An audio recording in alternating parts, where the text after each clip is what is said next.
Yan, shout out kay Ma'am Mericher Fuentes.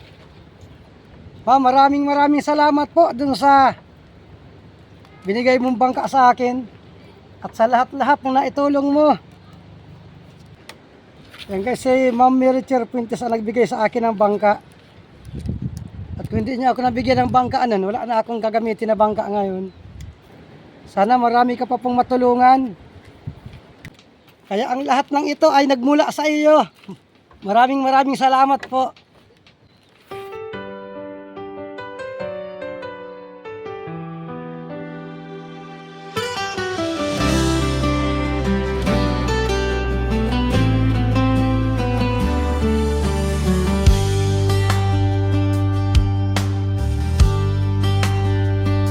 Ako'y lumaki sa hirap ng buhay.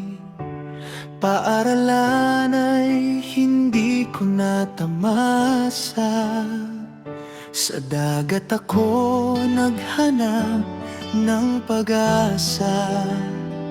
Pamana at lambat ang aking sandata. May mga araw kulang ang pagkain.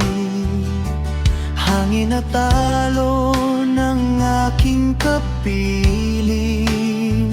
Pero sa puso ko'y may pangarap din na sana'y mabago ang buhay namin.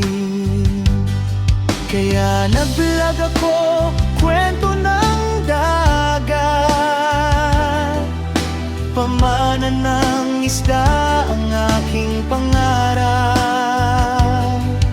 Sa bawat dasal ko sa Diyos na may kapal, sana'y umangat ang aming kinabukasan.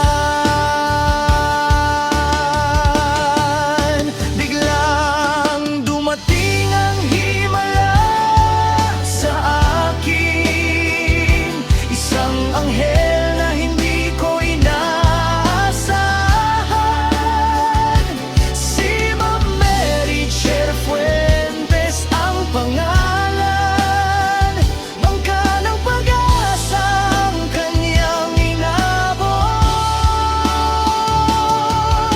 Hindi lang tulong kundi pagmamahal, sa bawat pagsubok siya'y nariyan. Salamat Ma'am Mericher Fuentes sa kabutihan, ikaw ay biyaya ng Diyos sa amin.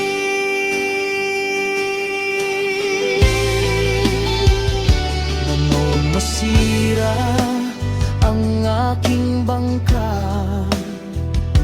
akala ko'y tapos ng pag-asa.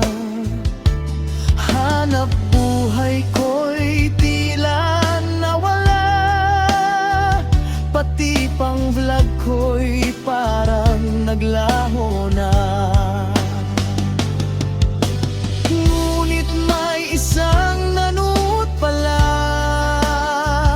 tahimik na sumusubaybay sa akin,